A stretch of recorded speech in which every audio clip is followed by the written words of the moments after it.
You're listening to a podcast by the Center for Action and Contemplation. To learn more, visit cac.org. Greetings, I'm Jim Finley. And I'm Kirsten Oates. Welcome to Turning to the Mystics.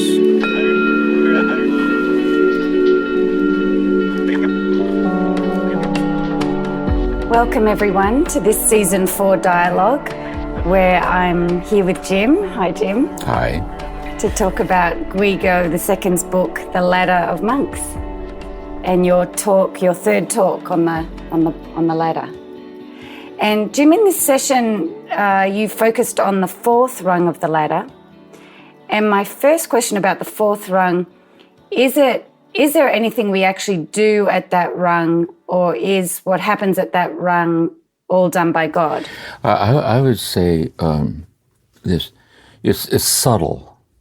So that earlier session I said there is a contemplative dimension to each of the rungs. So for example, in the Lectio, as we take in the beauty of the word heard, we're drawn to contemplate that beauty, for example. And so that act of choosing to contemplate it is an act on our part. It's participatory. Same with meditation. We pause to in prayer. What distinguishes contemplation for Guigo, which he means by infused contemplation, is that it's purely an act of God. Okay. That is, because what happens in the longing is that your finite longings for this infinite oneness, being finite, we can't do it. See? And therefore God, the boundary crossing is God crosses over, and God infinitely gives the infinity of God to us in our powerlessness to reach it. See? And that's the power of it. See? And then what we do is we experience it. You know, we're caught up in it, or we're amazed by it, or we're kind of in an unexplainable oneness with God's unexplainable oneness with us, like that. So we're talking about it as an event, and then different ways to discern that event is happening to us, because sometimes it's extremely subtle. Yeah. But what that leads to then is when that moment passes, the path, then the light that shines out from that event illumines the path. And that's what we're exploring. Then lastly, what is this path of ever more habitual groundedness in the oneness, fleetingly realized? And that's path talk, I think. Mm-hmm. So in terms of Guigo's method, there's only activity on our side on the first 3 rungs. Yes, there's only our activity, but the activity is always a response to God's activity. Yes. But the activity of God on the first 3 rungs is mediated or incarnate in and as our faith, in and as our consolation, in and as our insight, in and so on. So there's mediations of God, and we're actively experiencing that and actively engaging in it, like we're choosing to engage in it and commit our life to it. See? Where in the essence of the contemplative, which is really a foretaste of heaven, see, it's really God acting in us, and the infinity of God as God in an unexplainable oneness. See? And then when it dissipates, we're left with the longing to abide in that. And that's where he picks up with the path. Well, what's that? If there is the path of the ladder that led up to the oneness, and then there is the taste of oneness, then what is the path that's illumined by the moment of oneness realized? Yes. See, how do we, what's that mean to be someone who lives like that? Yes. Yeah. And you said it's the case that contemplatio, that you called it catching fire, where God unites with us, can happen at any of the rungs. Yeah. In other words, the fire happens at any of the rungs at the level at which it's experienced at that rung. So, for example, in the Lectio, it can catch fire, but it catches fire as being intimately moved by the beauty of God personally speaking that to us. I see. God personally communicating to us in our discursive, in our prayerful dialogue with God. It catches fire in that sense. Mm-hmm. But with contemplation, it catches fire with the fire of God. That is an infinite fire. I see. that takes us into itself, like glory. It's a foretaste of glory. See, it's just like God in all directions. Yes. And who we are in God. And then when it passes, then we're left with, like, wow. Holy cow. And so, and then we know, having tasted it, we know it's real. Yeah. We know it's real. And it left in our heart the trace of a longing to abide in it. It was very careful to leave. Because having tasted it, we know the poverty or the incompleteness of that which is outside that all-pervasive oneness, intimately realized. And that's the path. Mm-hmm. Yeah. The big point of this book and why you are teaching us about the mystics is because even though it's a massive event in our life, sometimes it's even hard to recognize that it happened. Is that right? Yeah. It's like the interiority of life is infinitely bigger than the exteriority. I mean, the exterior of life is the universe, the cosmos, see? And our plans and projects, and the world's very, very big. But it's saying that the interiority is infinitely bigger than the exteriority, see? Because it's this destiny for infinite oneness with the infinite, see? Infinitely, the kind of shine. But the exterior self that was transcended in the moment, see, when the oneness passes, see, we know not what to make of it. Because then we're back to Alexio Divina that's been touched by the mystical, see? And so we're like in the aura of it, see?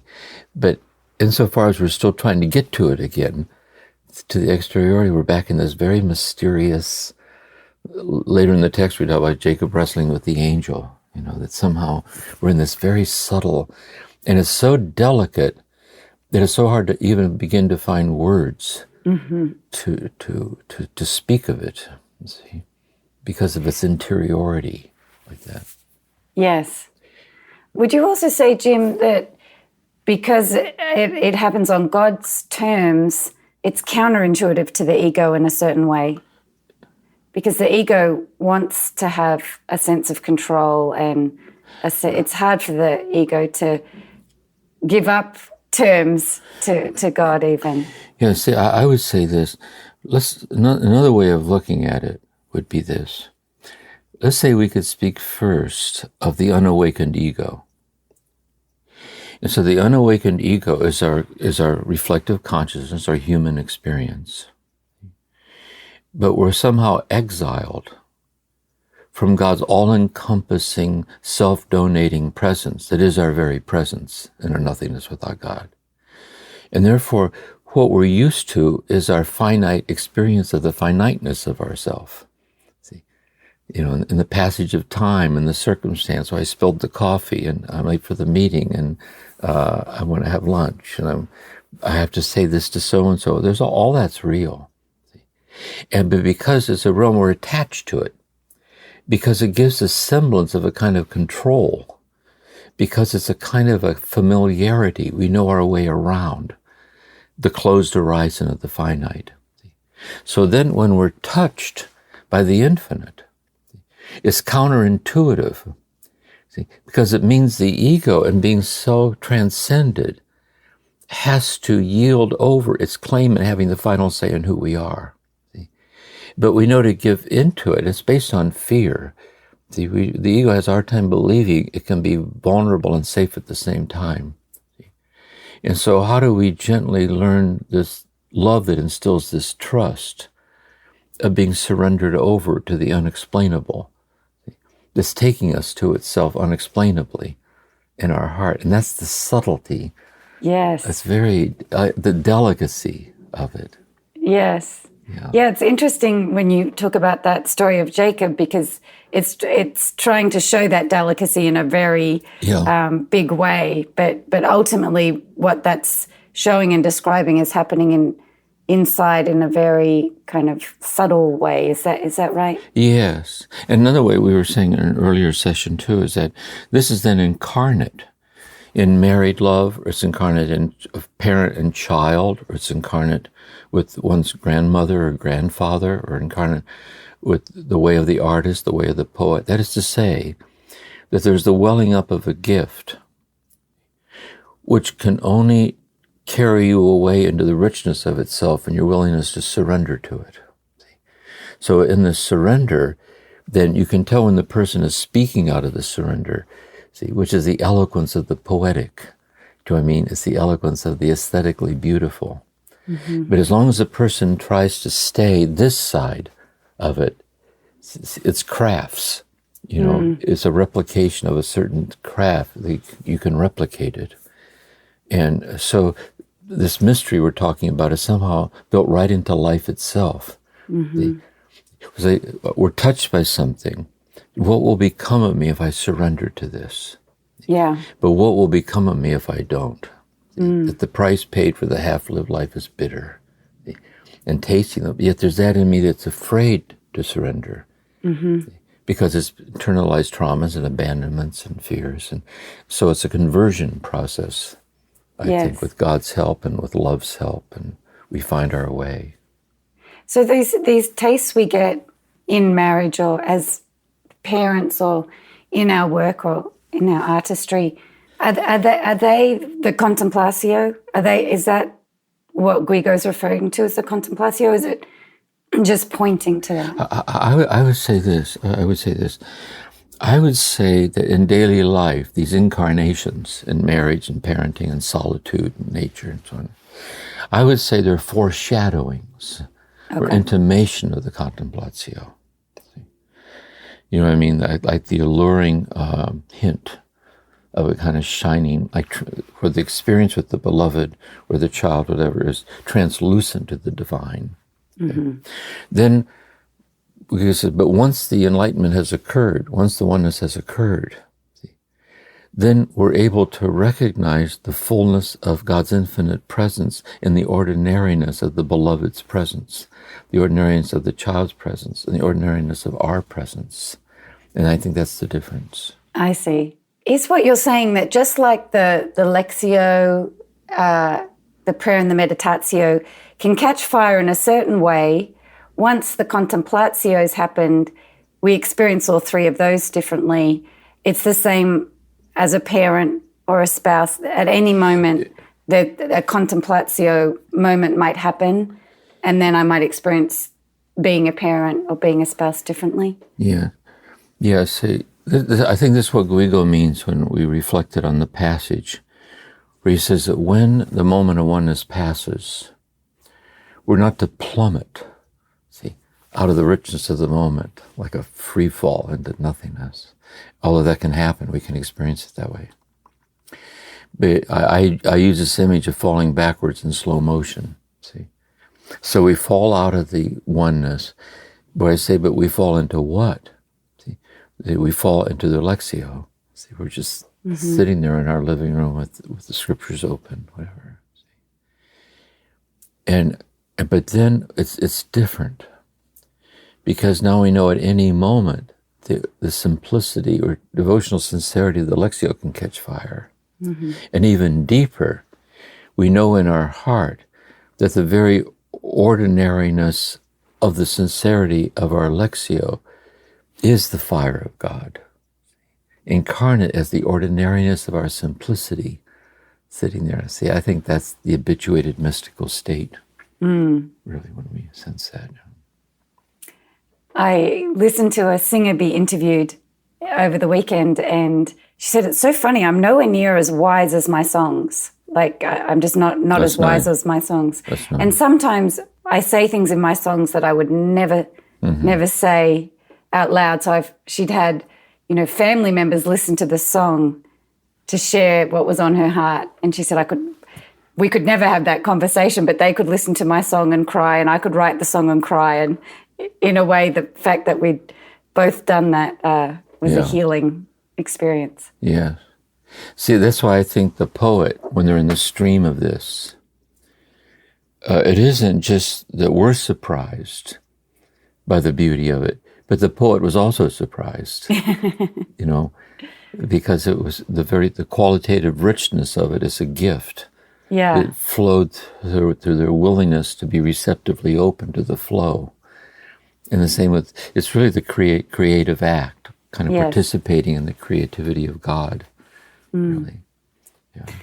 This reminds me, I think it was in the introduction when we talked about Guigo's hidden life and how that was relevant, and you talked about this idea of the hiddenness of God and that we can kind of experience things arising from the hiddenness of God. And is that am I getting close to what the poet experiences? Yes. Let's say, or the person, whatever. Yeah. Let's say, yes, that the Guigo, like Thomas Merton, or Teresa of Avila, Julian and her hermitage, they were called this very unusual vocation to solitude, as a deep communion with God, in communion with the whole world, like the hidden ministry, this fidelity that touches the world. But we don't. 99.999% of us don't live in cloistered solitude. We live in the world. But there's a lot of aloneness in the world. I mean, there are people who live alone, people who are widowed, there's aloneness. But what we're saying here, there's another kind of aloneness, solitude, and it's this, is that as I walk this path, or as I seek to be faithful to the stirrings of my desire to be ever more in this, there's something that the closer I get to it, the more and more hidden it becomes. Or put it another way, the me to whom this is most immediately given is hidden from me. See? It's like reflected out, where I'm aware of the aura of it. But the aura is a kind of outflowing of an innermost oneness that's hidden. And I think that's the difference. See, on this earth it's that way. So it's real and deep, it's subtle and obscure. See, I look on it as an obscure clarity. See? So it's a foreshadowing of glory. When we pass through the veil of death, see, all is, it's infinite openness. So it's that very infinite openness, that celestial openness, that is already secretly present in us, secretly. See? And we're called to live that way in the world.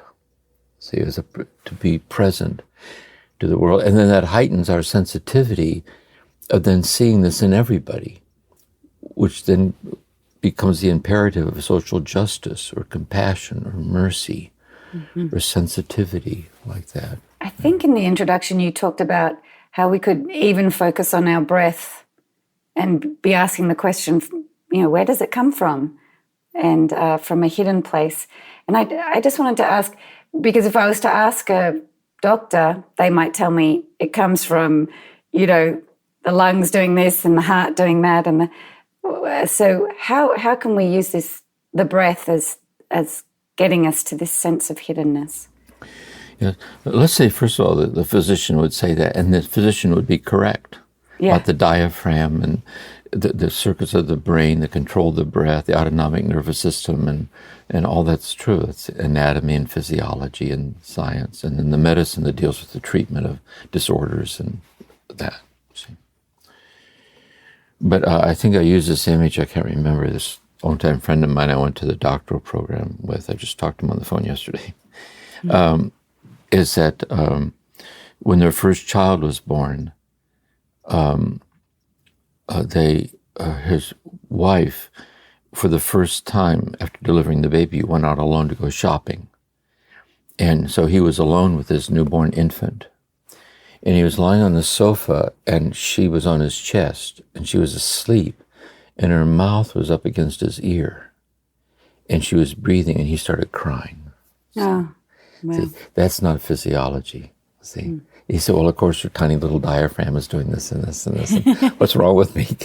Reaching for a Kleenex, like, geez. It's like, get over it. See, because it's the immediacy of the emergence of manifested presence. See, from whence does it arise? And it's God. See, God breathed into Adam the gift of life. And so God's breathing into it in a self-donating act. God's exhaling God. See? And giving out, which we receive in our inhalation. See? And we can be touched by that.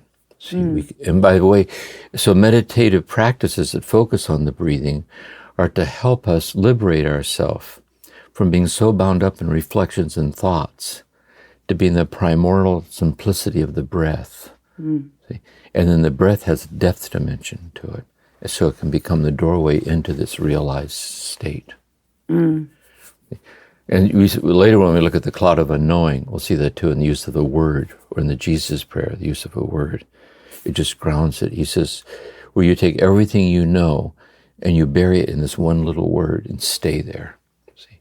And really these are strategies that invite this state, this awakened unitive state all these mystics are trying to help us with. And that state is that deep interior place you were just talking about that's connected to God. That's exactly. Already one with God. Already one with God. And then we see that really it isn't in this state that more was given to us, but we fleetingly glimpse what is the infinite mystery of every moment of our life. Just the sun moving across the sky is this, the slant of light across the floor, watering the houseplants, getting up out of a chair. Everything is unexplainably the manifestation of the manifested presence of God, which is Christ consciousness, which is God consciousness. Turning to the mystics will continue in a moment.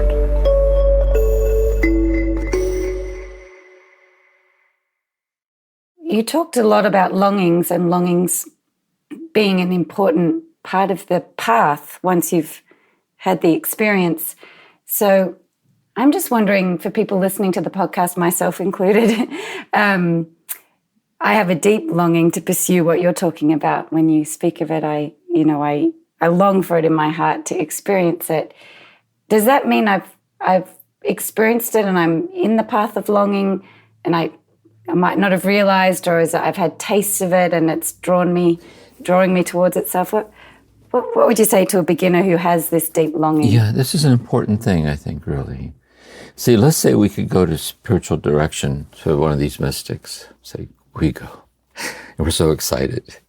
It isn't as if Guigo's listening and then would say to us as gently as possible, I don't think you're cut out for this.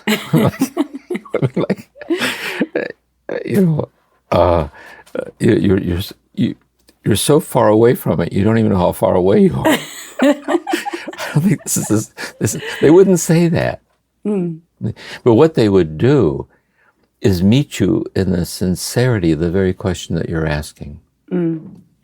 Because it's never other than the intimate immediacy of that. That's the thing. That's why I use this image of where Lao Tzu says in the Tao Te Ching, the Tao like rains down, and the water seeks the lowest place, nurturing all that lives. See? So it's never anything other than the sincerity of your desire to be stabilized in it. And in some mysterious way, the infinite fullness of God is fully present in the simplicity of that sincerity. I see. I think that's why we're so moved by the presence of children. See, we can sense this in them. See, there's a plenitude that shines out from their charmed ineptness. Yes. To articulate. And I think it's how God sees us in God's presence. And so if we just stay there with the sincerity and then keep leaning into it and see where it takes you. Yes. Because otherwise we get this weird notion that there's this thing called mystical union. That's why I use that image in the previous talk too, where we imagine when we hear talk like this, like a high jumper trying to jump over a high bar. And we try, and just as we exhaust ourselves, God steps out, takes the bar and puts it flat on the ground. Approaching the bar, bewildered by the simplicity of the task, we trip over and fall into God's arms. And that's really what it's like. Wow. And I would even say this. See, I would say, to the very fact I use that image and you laughed, I'd say God's the infinity of your laughter. Yeah. See, it's a surprising nearness of what we're looking for. Wow. Yeah.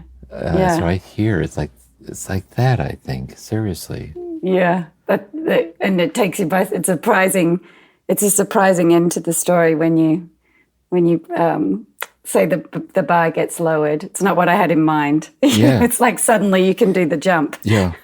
Even though it surprises us, the story surprises us, even though we experience it over and over again, like we're turning to see a flock of birds descending. Yes. Or the face of the beloved.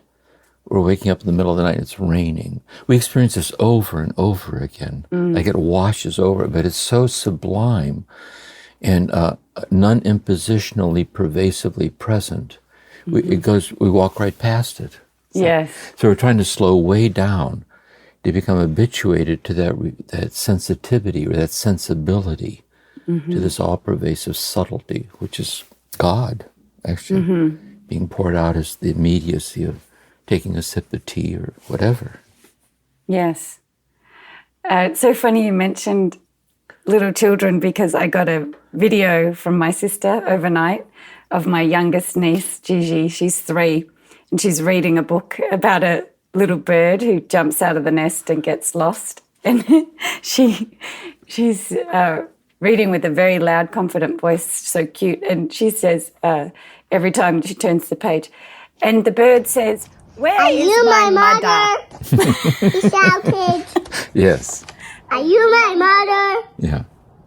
No, I'm a chicken. Yeah. And it's so sweet. Yeah, they're so unself-aware of how disarmingly charming they are. Yeah. I think that's God, really. Once I was with my youngest daughter, and her youngest daughter at the time was, I don't know, we were going to play cards later that evening or something, and her daughter was, I don't know, maybe 6. I don't know how she was. And they got McDonald's for the children, and they were going to go to bed, but they knew pizza was going to be delivered later. We were going to order pizza. The adults we were going to play this game. And so my daughter said to her mother, Mom, can't we please stay up, please? And she looked over at me. She says, please. She said, I never got to see an old person eat pizza before. That's really something. Please. Sorry. Anyway, okay. Well, when you were talking about the longing and the children, it made me think, Gigi, are you my mother? That we're walking around saying, are you God? Where are you, God? That's really true. Yeah. No, it's really true. Yeah. So that longing, Jim, can you help me just to understand? So I feel the longing, and so I take it to this kind of a practice. I commit to a daily time to bring this longing to God. Is that part of how we enter the path and start to calibrate ourselves? Yes. Here's a way of putting it. There's this Christian teacher, Bernard Larnigan. He's a very difficult metaphysician on epistemology, and Mary Froelich did a lovely book on Teresa of Avila, The Intersubjectivity of the Mystic, on that. But I want to take one insight from that as applied to this. Let's say that our longing is desire. And the desire is the desire for the good. That is, the will longs for the good. And it longs for the fulfillment of goodness, which is love. And that's a transcendental quality of our very being, to long for. And it gets distorted in different ways, and we lose it, and all of that. See? Then the next level is where the longing is illumined by faith.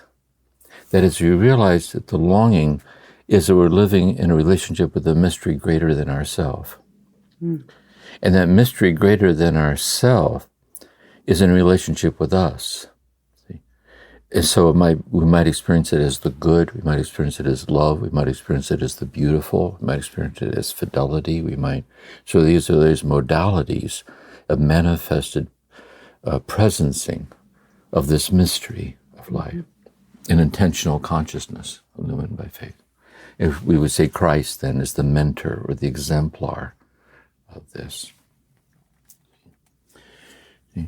But then what the mystics say is that what can happen in the gift and beauty of that, like living that way, what can happen in the midst of this is that we're given a taste of something more.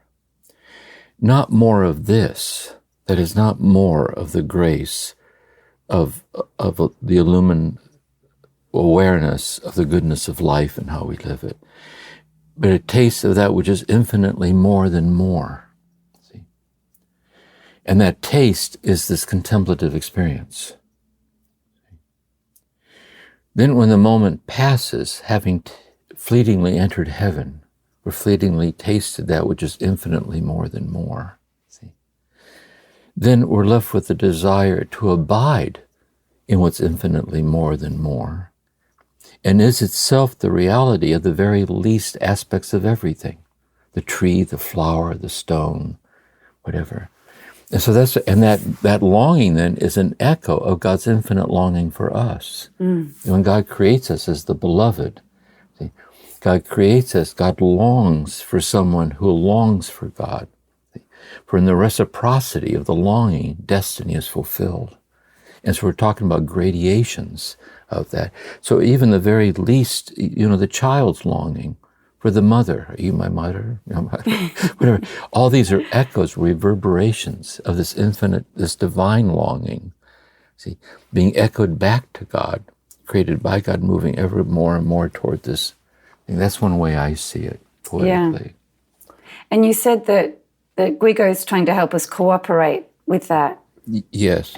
And also cooperate with it, not just by talking about it like this, which is helpful because it gives poetic insights. Yeah. But how we experientially realize it in the simplicity of the Lectio.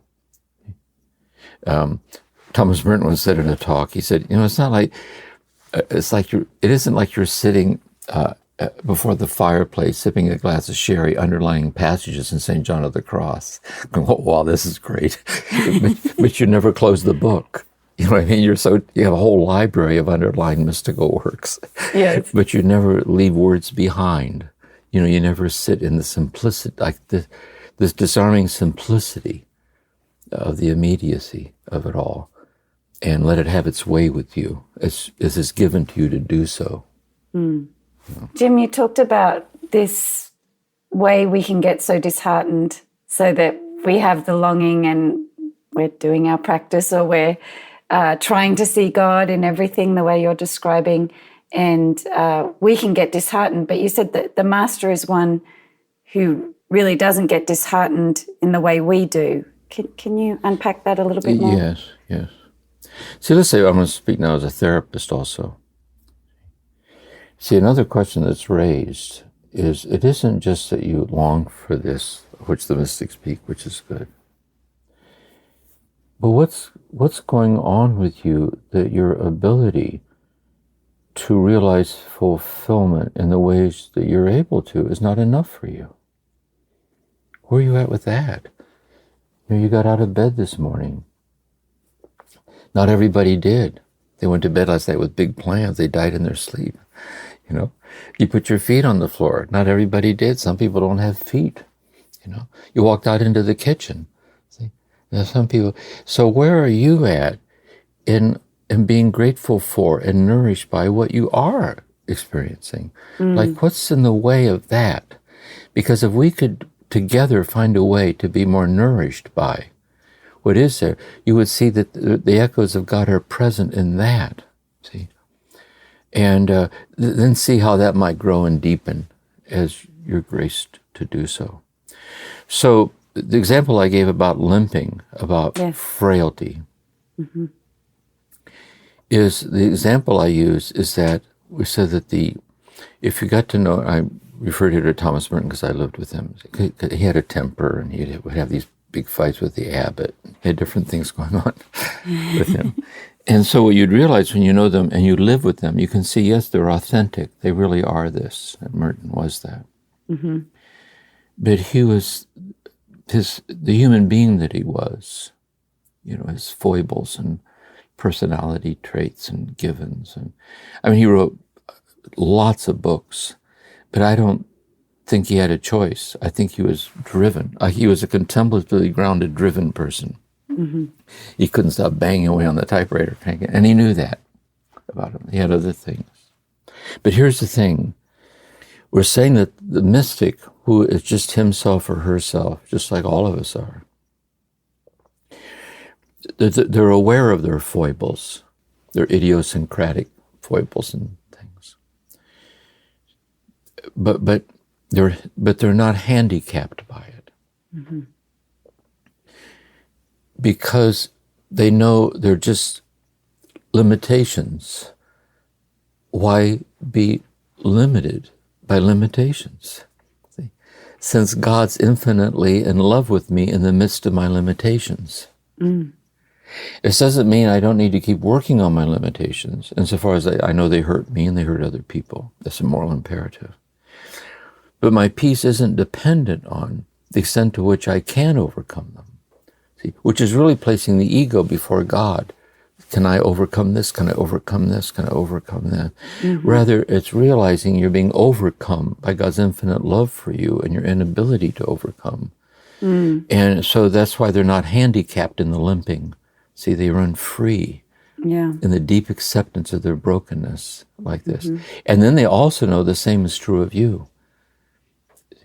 But you wouldn't believe them if they told you that. See, because you're so convinced on the authority of your limitations. I got to get there. Or even the authority, I don't know if I'll ever reach mystical union. They can't talk you out of that. It's just mystics don't argue. They join you in your concerns. They walk with you and I can tell this is hard for you. But you know something? I think what really matters, it isn't just you're longing for something you don't think you'll realize. What's more significant is you long for it. Mm. You're touched by it. And because you recognize it. And we only recognize what in some way we already know. Because if you didn't already know it, you wouldn't be drawn to it. And I think that would be a good way to start. See, I think that's where the mystics go. They go to the sincerity of the longing. Mm-hmm. Is itself what we're looking for. But we have to be very patient and open and, to be attentive to that dimension of things. Yes. That makes sense. Yes, that balance of working on yourself and working to be more connected to God and a more loving person, but the balance of knowing you're already fully loved just as you are, even as you're working on noticing and working on things. That's right. And that's why I think too, like say a grandparent or a spouse or anyone a loved one who's dying. And they're very childlike in a way. It's amazing how the circle repeats itself. Mm. And as you're with them, present with them in their deepening limitations, they become all the more disarmingly beautiful to you for the presence that's shining out through the limitations that are actually powerless to in any way limit how unexplainably precious they are. That's why I think this Elizabeth Kubler-Ross on the stages of dying, acceptance is the gate of heaven.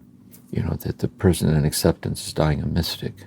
It's like free from the tyranny of death in the midst of death. Mm-hmm. So now we're saying, wouldn't it be great not to wait to the last minute to become that? Wouldn't it be good to start now? Yes. To knowing how disarmingly precious you are in the intimate immediacy of the patterns of the day and like that, Yeah, that's beautiful. So accepting ourselves and our circumstances in God, while still working on the things that cause suffering or disconnection. Yeah, and I think that's what Jesus meant. This is so much at the heart of the gospel, really. See, where Jesus says, you have eyes to see, but you don't see.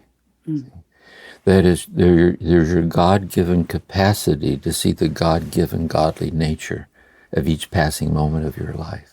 See? And you don't see it. See? And this is the source of all your sorrow. This is the source of all your confusion. This is the source of...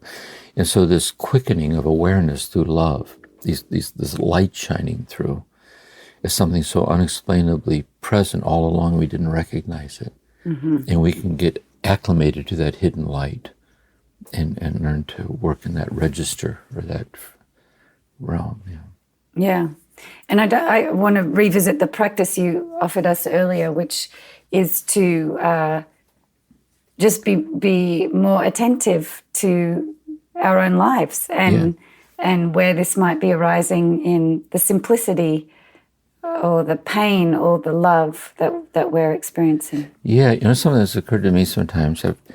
I talk to people, they'll say they meditate and they have a racing mind. And by the way, there are some people, for different reasons, hyperactive things and different things can be going on with people. And they're better off with Lectio or reflective prayer rather than wordless prayer and so on. But so, way to look at it, let's say you're sitting there with your racing mind. See? The idea isn't to try to stop your racing mind. It's to join God in being infinitely in love with you in the midst of your racing mind. And you might even talk to your racing mind. Where are you headed to so fast? See, are you trying to find something? I'm trying to understand you better. Or are you running from something? See, how can I move alongside of my racing mind? See, or if I'm sitting in meditation, I'm confused. I don't know what's going to. See, instead of being upset by it, I'm trying not to be confused. To know and trust that as confused as you are, that God's never confused. And God's crystal clear of how infinitely lovable you are in God's eyes. And so your confusion deeply accepted as humility. And in humility is homecoming. See? So I think that's, that's that shift. Yeah. That what about emotions like regret or guilt or those kind of emotions? Yes. And let's say we have done something hurtful. Yeah. And let's say that's a conscience, and we should regret it. And not regret, we should do something about it. We need to make amends or work on that or whatever we need to do. The truth will set you free. But here's the thing, no matter what that is you regret, please notice within yourself attributing to it an authority to name who you are that it doesn't really have. For only God's infinite love for you has the authority to name who you are. See? And that's repentance. That's repentance. And so that's what we're really trying to, that's the thing, I think. Yeah. I appreciated in this last talk how you brought out one of the challenging passages, and all these mystics from different centuries and different contexts, they have passages like that, don't they? They do.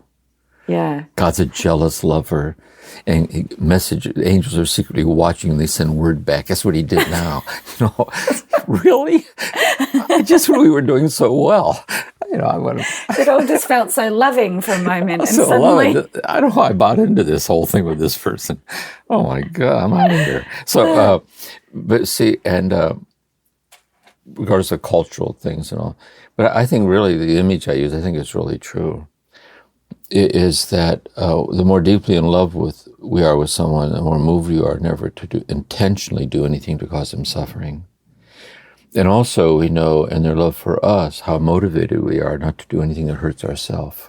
Yeah. Because of their love for us, it hurts them when we see us hurting ourselves. And I think that's what he's really saying. It's like that. Yeah. Yeah. Like a conscience. Yeah, it's like love infused. But a God-given love. Yeah. A love-infused conscience. Yes, that's helpful. That's really helpful. I think that's what I found with some of the mystics is just those passages like that where but that was just the language they used. They had a and there was a cultural thing there, I think, in the spirituality of the time and so on. There were certain things where, in a way, they meant exactly what they said. They had this idea that was so. But when you really look at the purity of the mystic as mystic, and the truth of the gospel, I think it's clearly more, I was giving a talk once in Finmore in Scotland, and someone at the talk said, it says that Jesus wept, but it never said that Jesus laughed. And I thought, that's right. It never says that. But I said, I'm sure that he did. I said, I'm sure he wasn't a dour, hard to be around person. And I said, it's not like two disciples standing out on the road talking, and one of them looks up and sees Christ coming towards them, and one disciple says to the other, "Oh, Christ, here comes Christ." It's not possible. You know what I mean? I think he was serious, but very present. But he went to weddings and funerals and walked with people, but it is an interesting observation. It really is. That he wept, and please, it was a nice insight. Oh, but I'm sure he did laugh. Yes. Yeah. Last question for today. Just reflecting on the point you made that it's hard to find someone to talk to about these things. And I mean, it's just hard to talk about them in general, but especially as a beginner who's really longing for something, and it's really even hard to articulate. I even find in these dialogues your poetic words and then my kind of questions come crashing into the poet. Well, that's not true. I don't experience it that way.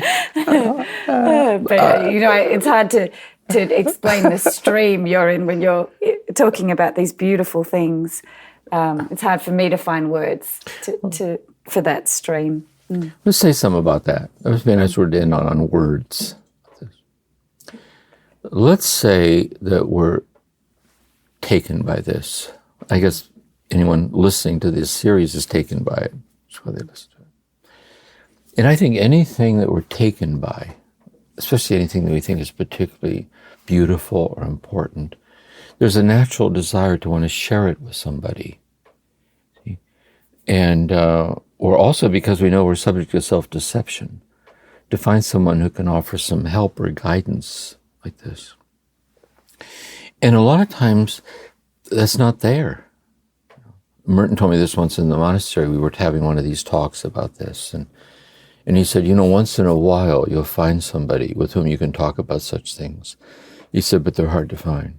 And he said, that's your solitude. See? So I think aloneness or solitude. So what we do is we talk to God about it, knowing that God's talking with us about it. See?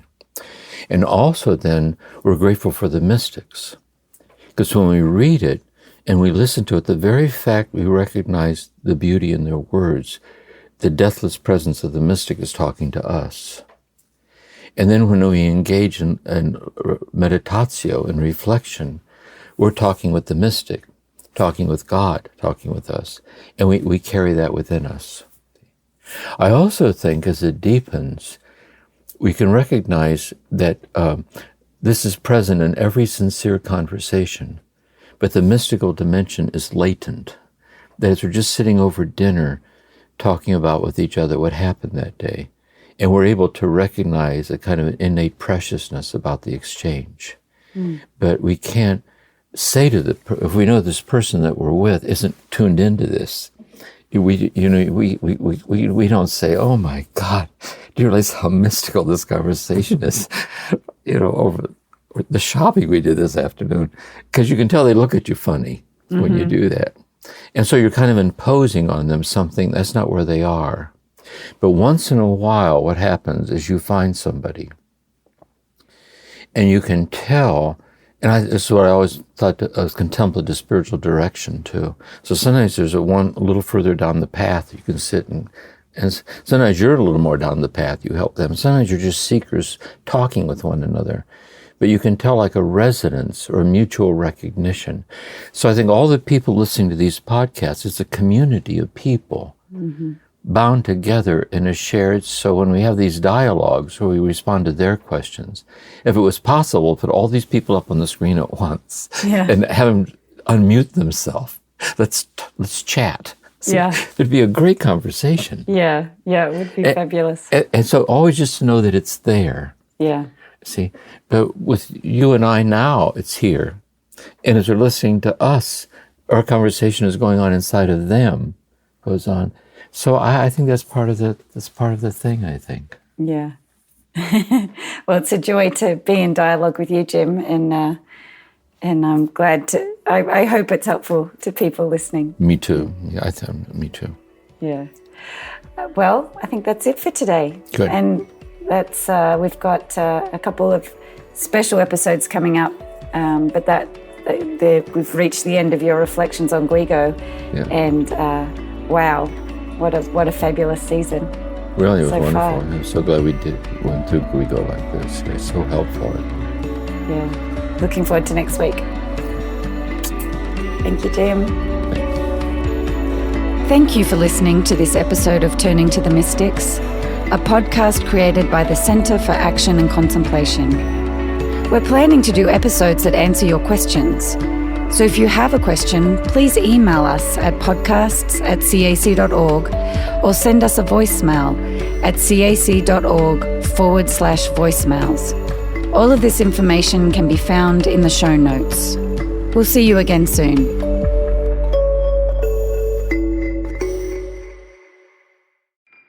Do you feel called to walk a more contemplative path? The Center for Action and Contemplation is an educational nonprofit supporting the journey of inner transformation. Our programs and resources will help grow your consciousness, deepen your prayer practice, and strengthen your compassionate engagement with the world. Learn more about our resources, such as publications, podcasts, email series, and events at www.cac.org.